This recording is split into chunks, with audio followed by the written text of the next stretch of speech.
สบายดีเนาะมื้อนี้มาเจอกันอีกแล้วมื้อนี้สิพาไปกินอันนั้น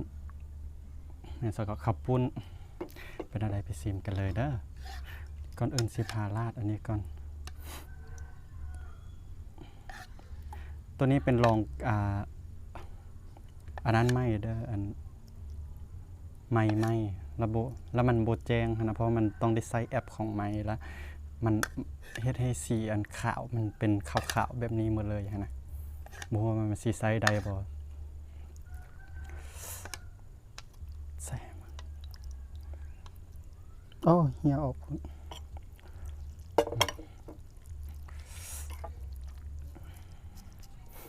เดี๋ยวเอาลูกชิ้นใส่น้ำเนาะ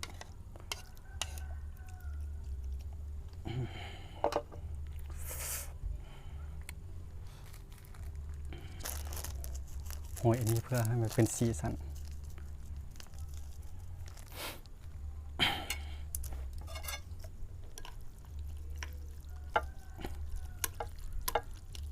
บ่ได้กินโดนละหมู่บอกว่าถ้าเฮ็ดคลิปกินข้าวปุ้นได้แม่พุ่นน่ะก็เลยไปซื้อมาเฮ็ดเนาะใจนึงก็อยากแล้วบ่ได้กินข้าวปุ้นโดนละเอาซิมคำเด้อ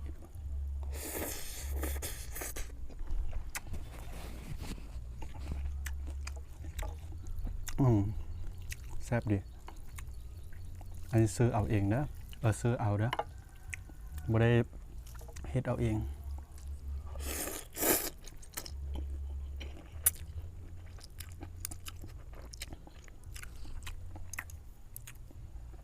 แม่นเครื่องยากเนาะ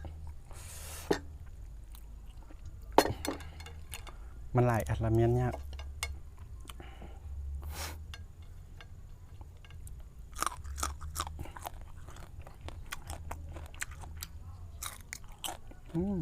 กะปิ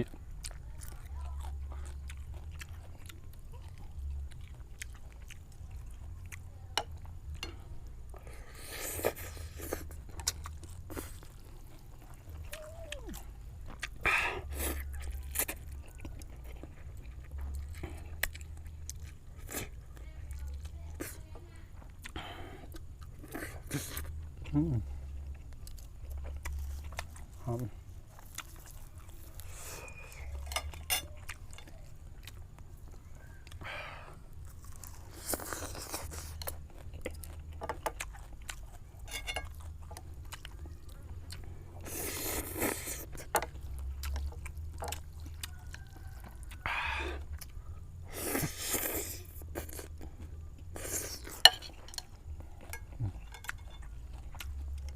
มันบ่ได้ใส่มือแล้วกินยากไปเนี่ยมันมีหลายอันนะ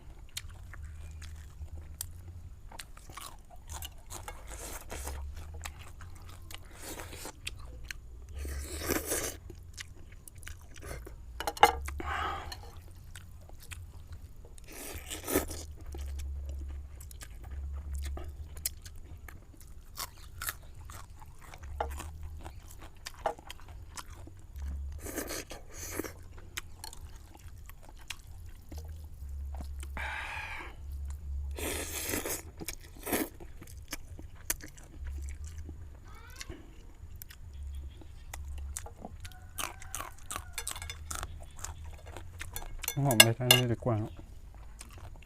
ผักชี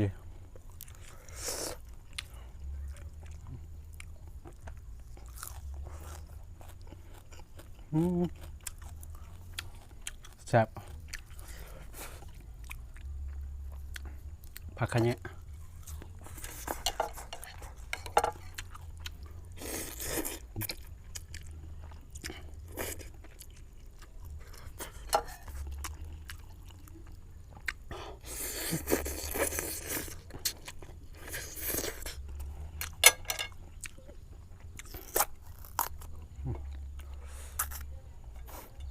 มาเผ็ดพาปริก้าเนาะ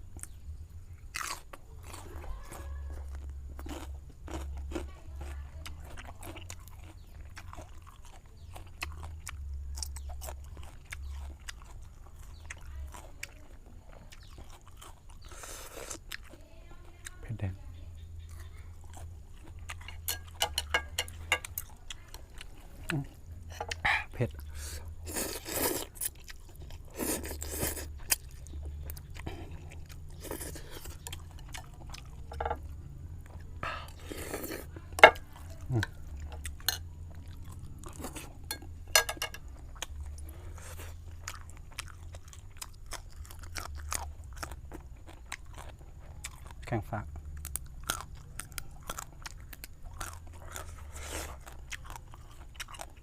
เผ็ดดิบไปไหมนะ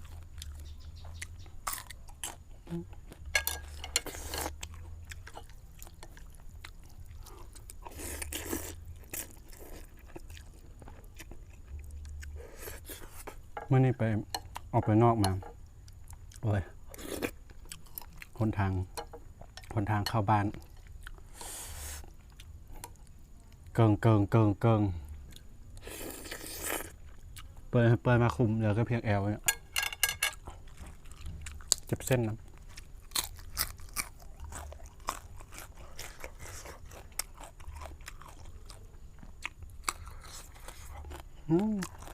สุดยอด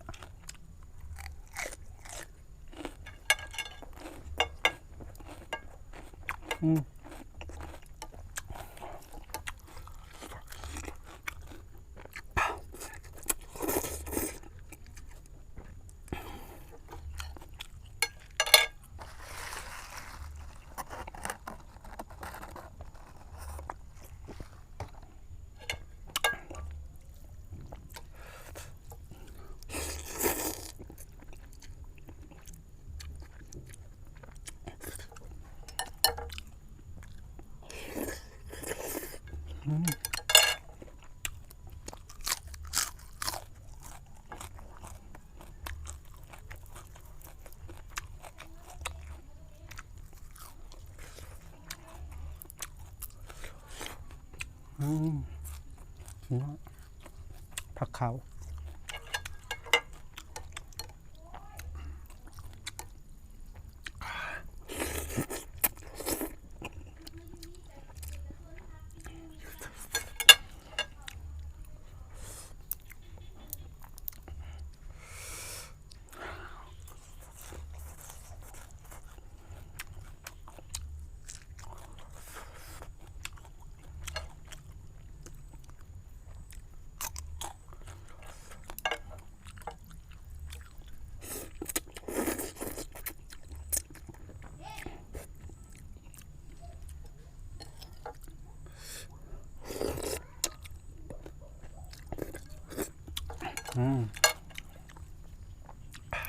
บุรพา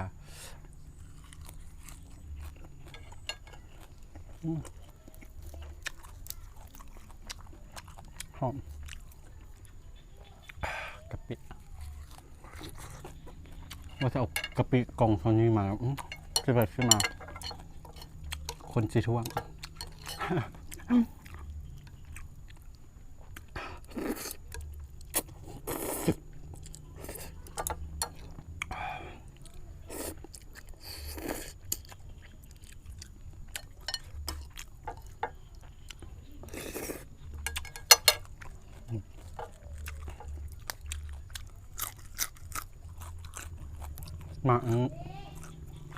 มาอ้ำเลยเหมือนก็จะสีแบบนี้เนาะ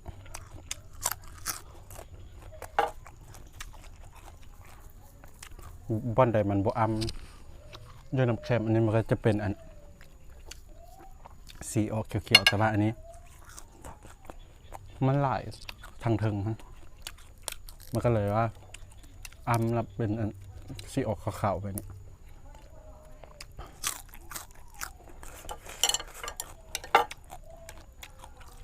แต่ว่าสีขาวๆมันจะบุกกินแห้ง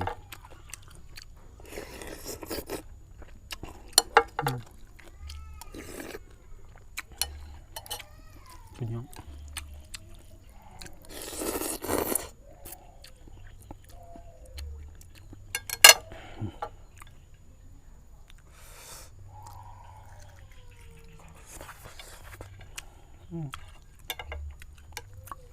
เมื่อกี้นี่ไปมันอันนั้นละ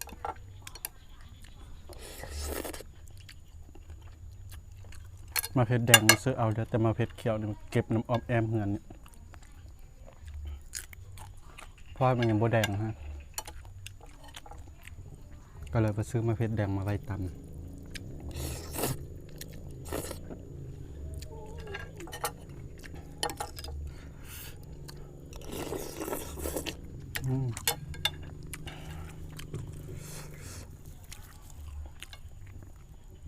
หอมนี่ก็เอาอยู่นี่ปลูกไปนี่แล้วก็หอมแล้วก็เป็นอันเรียบนะอันนี้เป็นอันหอมเมด อมแล้วย่องปลูกมาทุกหอมปลูกจนตุกน้ำดื่มเก่าตุกน้ำดื่มใหญ่ครับตัวเก่าแล้วก็ตัดเครื่องแล้วก็เอามาปลูก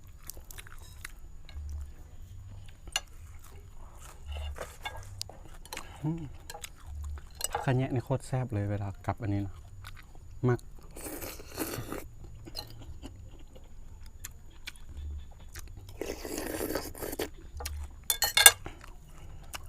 พอขะแยะกับพวกเองหอมป้อมผักขะแยะบางคนบูฮูผักขะแยะมันอย่างอันนี้มันจะเป็นใบแบบนี้ใบคล้ายคือหอมป้อมแต่ว่ากลิ่นมันจะแห้งว่าอันใส่เป็นอันแกงนอเป็นนี่นะหอมแซ่บนี่เบียงบ่เห็นบุกค่อยขาย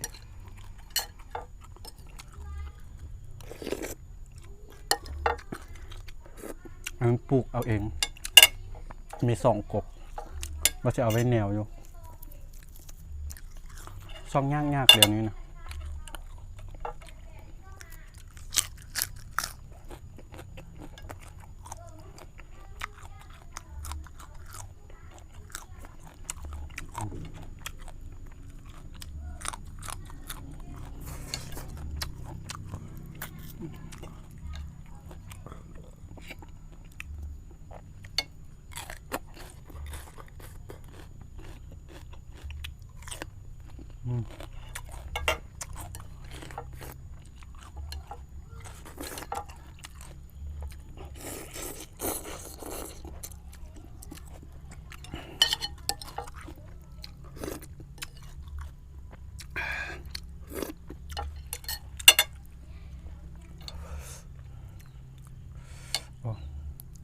มากอันนี้นี่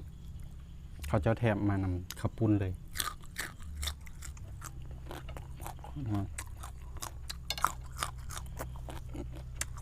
พอขยะ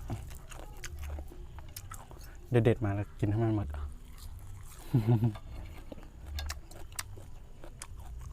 หอมป้อมมันก็บงงามปลูกจะนะหอมป้อผักชี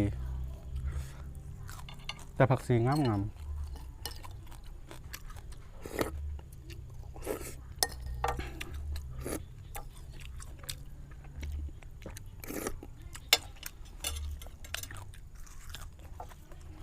นี่ก็ปลูกเอาเองปลูกใส่น้ำกะโหลกอัน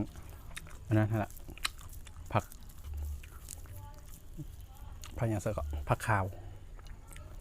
ปลูกใส่ก็พอได้กิน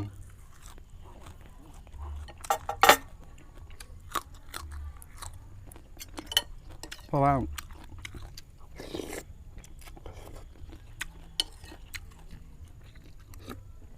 เป็นพวกหอมนะเป็นตะปลูกเอาเด้อเพราะว่าเฮาโดนจะค่อยใส่ซื้อมาเท่าละ1,000-2,000จ้ะใส่น้อยเดียวแล้วก็เอาทิ่มละ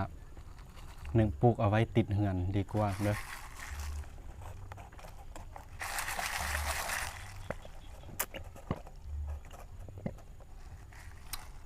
แบบว่าอยากกินยำเลยแล้วไปเด็ดเอาสินะง่ายกว่า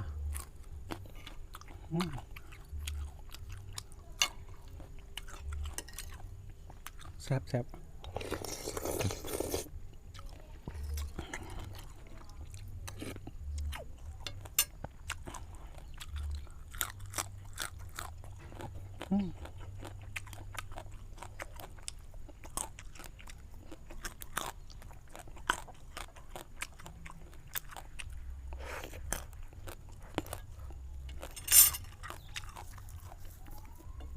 เป็นคลิปแรกเนาะแบบว่า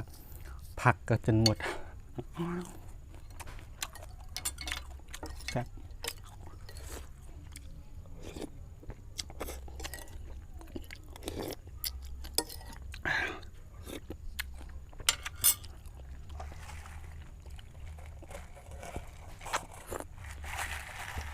เวลาดูดไข่มุกมันติดนะดูดยากเนาะ